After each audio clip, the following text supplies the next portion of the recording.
Kami menganalisis ratusan foto citra satelit, dokumen pengiriman kayu, kepemilikan perusahaan, hingga pelacakan kapal dari Balikpapan hingga Cina untuk melihat distribusi bisnis mereka. Kami turun ke lapangan, keluar masuk hutan melihat aktivitas deforestasi yang mereka lakukan.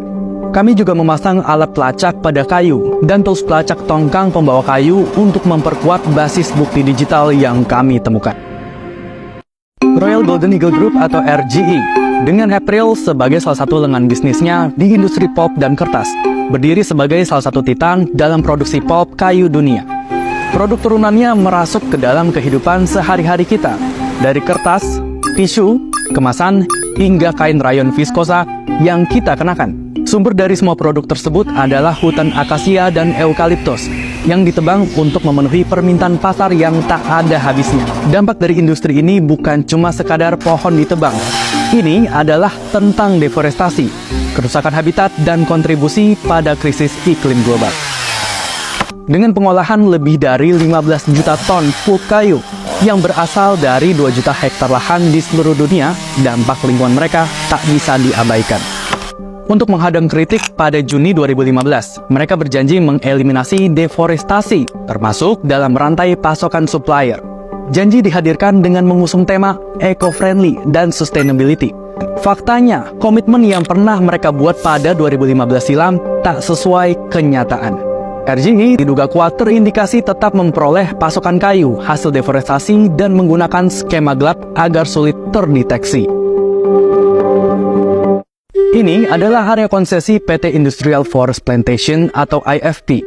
Area yang dikelola mencakup hampir 100.000 hektar. Data KLHK mencatat, IFP adalah salah satu dari beberapa perusahaan yang memasok bahan baku ke pabrik serpih kayu milik PT Balikpapan Chip Lestari, perusahaan yang diduga kuat terafiliasi dengan RGE. Kami memodifikasi alat pelacak, lalu memasangnya pada salah satu kayu yang baru saja dipanen dan dikumpulkan di dermaga kecil milik perusahaan di tepi sungai Mangkutup.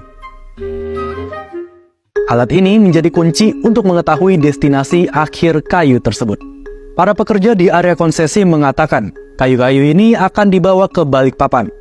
Di dokumen KLHK yang sudah tertera, mayoritas kayu IFP diambil oleh PT Balikpapan Chip Lestari. Setelah periode pemantauan intensif, kayu tersebut akhirnya sampai di Balikpapan, diolah menjadi serbuk kayu, dan selanjutnya dikirim ke Richau, Cina dengan kapal Futong Express. Di Cina, kayu sudah siap ditampung anak perusahaan RGE, yakni Asia Simbol. Lewat Asia Simbol inilah produk-produk olahan deforestasi Kalimantan ini dijual ke berbagai pasar di seluruh dunia. Temuan ini membuktikan komitmen meniadakan deforestasi yang dibikin RGE dan April pada 2015 tak sesuai kenyataan di lapangan. Ketika komitmen dibikin, artinya RGE sepakat tak akan lagi memasok kayu akasia dari lahan deforestasi setelah 2015. Faktanya, kami menemukan mereka mendapat pasokan akasia dari hutan yang dibabat PT IFP pada 2017 silam.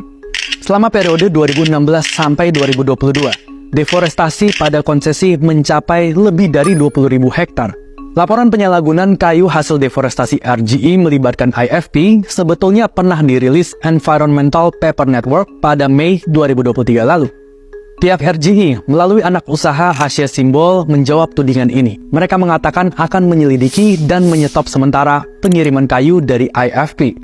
Masalahnya, hak jawab ini dibikin pada 7 Juli 2023, sedangkan investigasi lapangan narasi membuktikan ternyata PT IFP tetap memasok kayu ke RGE sampai sekarang.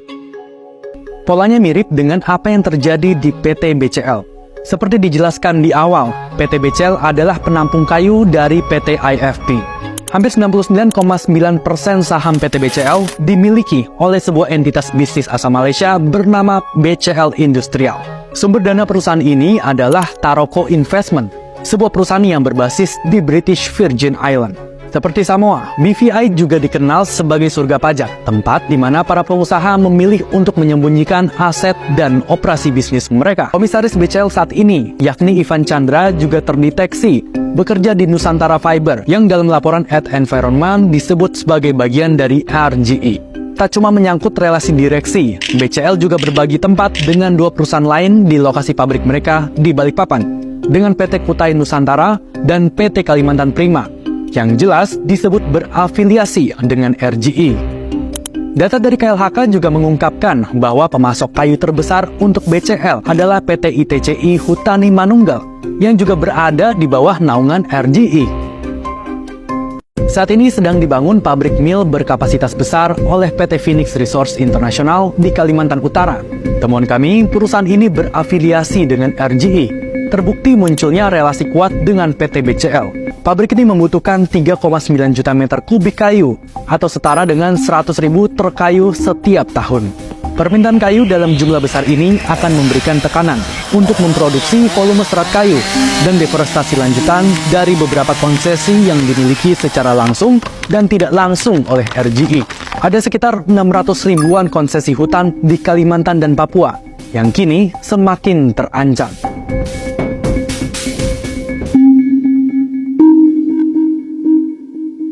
Dugaan indikasi greenwashing RGE ibarat sebuah domino yang akan merembet juga ke berbagai brand fashion ternama.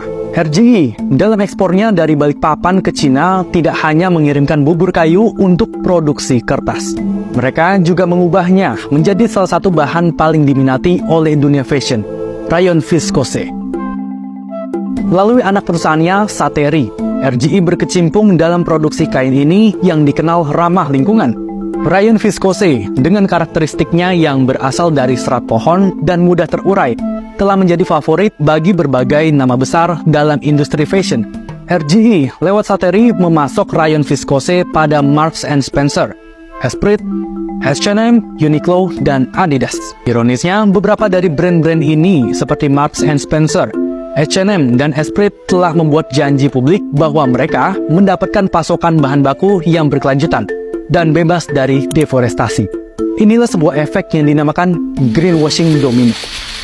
Sebuah fenomena di mana satu perusahaan pemasok bahan baku melakukan greenwashing dan memicu reaksi berantai yang mendorong mitra bisnisnya untuk, mungkin tidak disadari, menyebarkan informasi tidak akurat kepada konsumen. Di permukaan, perusahaan-perusahaan ini bersinar dengan janji masa depan yang lebih hijau. Publik berhak mempertanyakan, meneliti, dan menuntut transparansi serta kejujuran dari korporasi global ini, agar komitmen berkelanjutan ini tak semata omong kosong belaka. Baju calon presiden dan calon wakil presiden dalam sejumlah kesempatan menarik perhatian masyarakat. Misalnya, pada debat Cawapres, Minggu, tanggal 21 Januari tahun 2024, pasangan calon nomor urut 3, Ganjar Pranowo Mahfud MD mengenakan baju ramah lingkungan. Pemilihan busana tersebut sesuai dengan tema debat yakni, pembangunan berkelanjutan, sumber daya alam, lingkungan hidup, energi, pangan, agraria, masyarakat adat dan desa. Dalam konferensi pers usai debat, paslon nomor urut 3, Ganjar Mahfud MD memakai baju dari kain tenun dengan desain menyerupai beskap. Ganjar mengenakan warna hitam, dengan motif kotak-kotak di bagian bawah. Sementara Mahfud MD, dalam balutan baju dari kain tenun berwarna krem, dengan desain senada.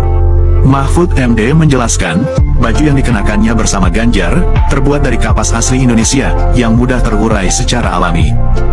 Mahfud MD mengatakan, penggunaan proses ramah lingkungan dalam pembuatan baju tersebut, mampu mencegah produksi sekitar 80 ton CO2, meregenerasi 30 hektar lahan melalui daur ulang sampah, dan mengubah tanah kering menjadi agroforestry.